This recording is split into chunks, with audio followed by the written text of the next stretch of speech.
Hey there, welcome to the Deep Dive today. We're taking you on a trip through the cybercrime world, focusing on this group that called themselves the Dark Overlord, or TDO. TDO. We're going to be dissecting a pretty hefty cyber investigation report.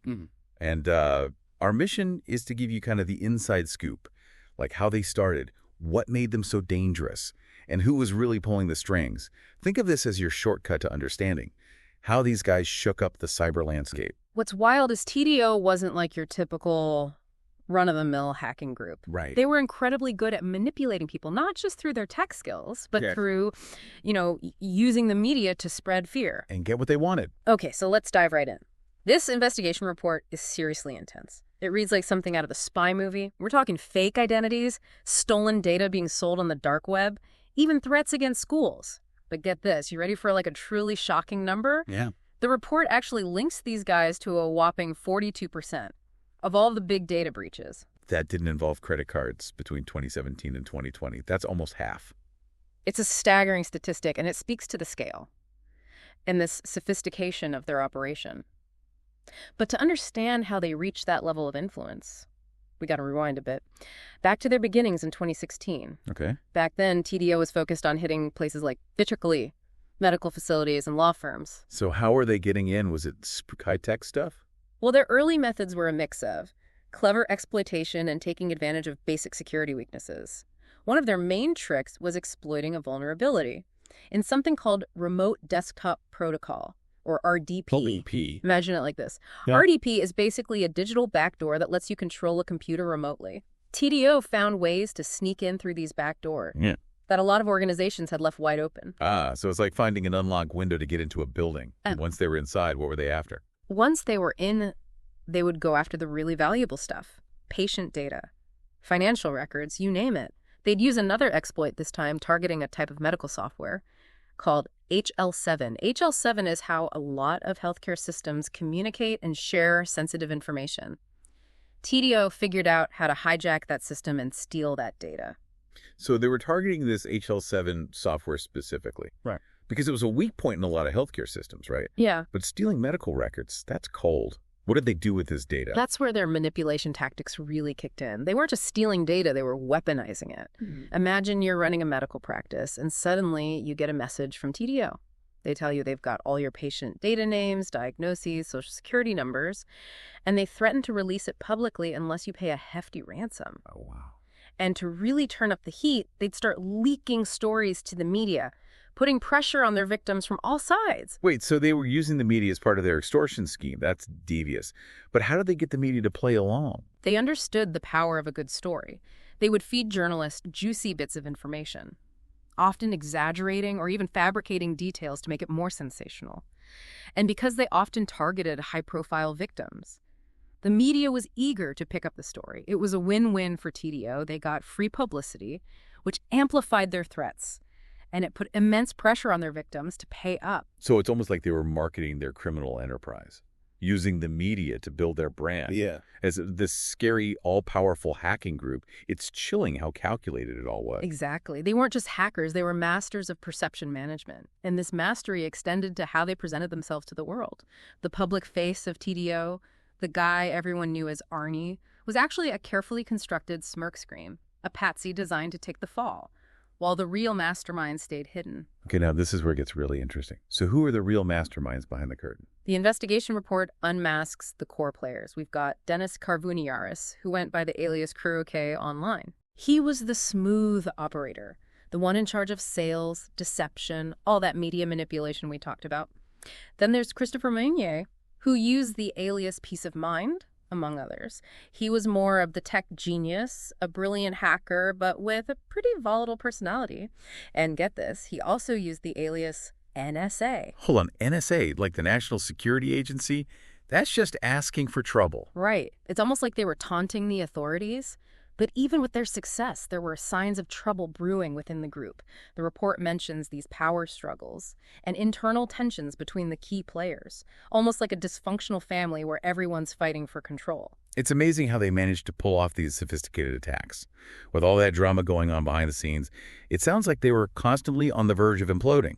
That internal friction eventually had a huge impact on their tactics. They went from these targeted, intricate hacks to something a lot more, well, crude, almost lazy, you might even say. Okay, so they went from high-tech hacking to something lazy. I'm intrigued. What did that look like? Well, imagine you're a company that handles sensitive information, right? Yeah. You probably have contracts with other companies that you share that data with, agreements about who can access what.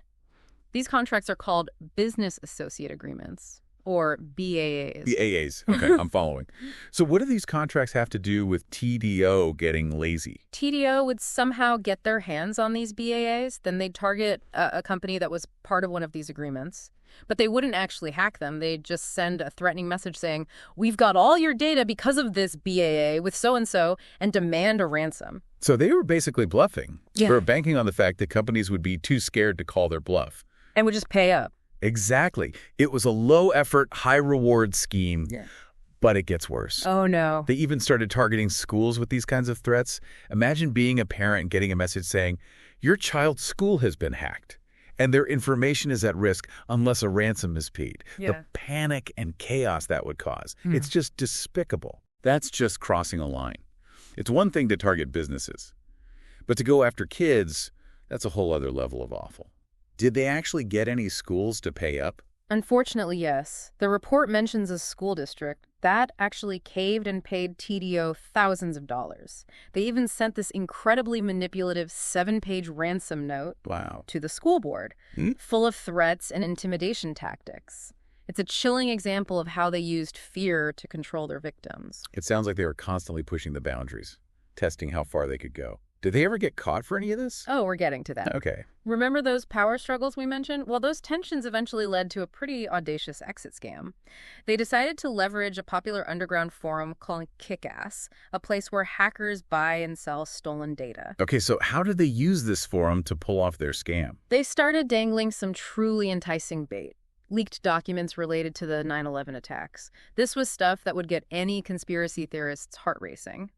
But there was a catch. You had to pay a hefty membership fee to access these supposed 9/11 secrets. So they were basically preying on people's curiosity and desire for exclusive information. Exactly. And it worked brilliantly. People flocked to the forum, eager to get their hands on these documents. TDO raked in a ton of money from these membership fees. And then they vanished. They just disappeared. What happened to the forum? What about the people who paid for those memberships? They shut the whole thing down, leaving a fake seizure notice in its place. It was all a meticulously planned ruse. They pocketed the money, deleted their tracks, and vanished into the digital ether. It was a classic exit scam, executed with their signature blend of audacity and technical prowess. So we've got these shadowy figures manipulating the media, terrorizing schools, Yeah. and pulling off elaborate scams. It's wild. But how did the investigators even begin to unravel all of this? I mean, how do you track down people who are basically digital ghosts? That's where the real detective work comes in. Yeah. This report goes into fascinating detail about how the investigators pieced together the puzzle. Remember how we said they used all sorts of aliases? Right. Well, the investigators used something called stylometry analysis to connect the dots. Stylometry. Sounds complicated. Break it down for me. It's actually pretty cool. It's like a digital fingerprint. Yeah. Based on someone's writing style, they analyzed the language, the word choice, the grammar, even the punctuation used in TDO's messages and forum posts, and compared it to other online profiles. And guess what? Right. They found matches. So even though these guys were hiding behind fake names, their writing style betrayed them.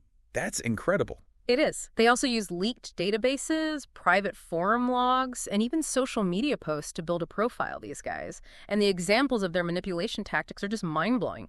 Dennis Carvuniaris, or Creo K, would create these elaborate scenarios to mislead investigators. He even doxed innocent people, releasing their personal information online to try and throw the authorities off his trail. That's messed up. So he was basically using other people as pawns in his game. Exactly. And then you've got Christopher Mounier, Peace of Mind. He was a master of creating confusion. The report describes how he'd have arguments with himself online. Wait, he was arguing with himself? Like pretending to be different people? Yep. He was playing all the parts in his own little drama. It's actually kind of comical when you think about it. Here's this guy sitting at his computer, arguing with himself to throw investigators off the scent. But here's the real kicker. Both of these guys were leading double lives. Mounier, for example, was running his own cybersecurity company while orchestrating all these attacks. No way. So he was trying to protect companies from the very crimes he was committing. The irony is just, wow. Right. Talk about a wolf in sheep's clothing. And the scope of their operation went far beyond TDO. The report links them to other hacking groups like NSFW, Gnostic Players, and Shiny Hunters. So this was more than just a few guys causing trouble online. This was a full-blown criminal enterprise. Absolutely. And they were incredibly good at covering their tracks, using patsies and elaborate ruses to deflect attention from themselves. Okay, so they were masters of deception. They had this huge criminal network, and they were constantly evolving their tactics.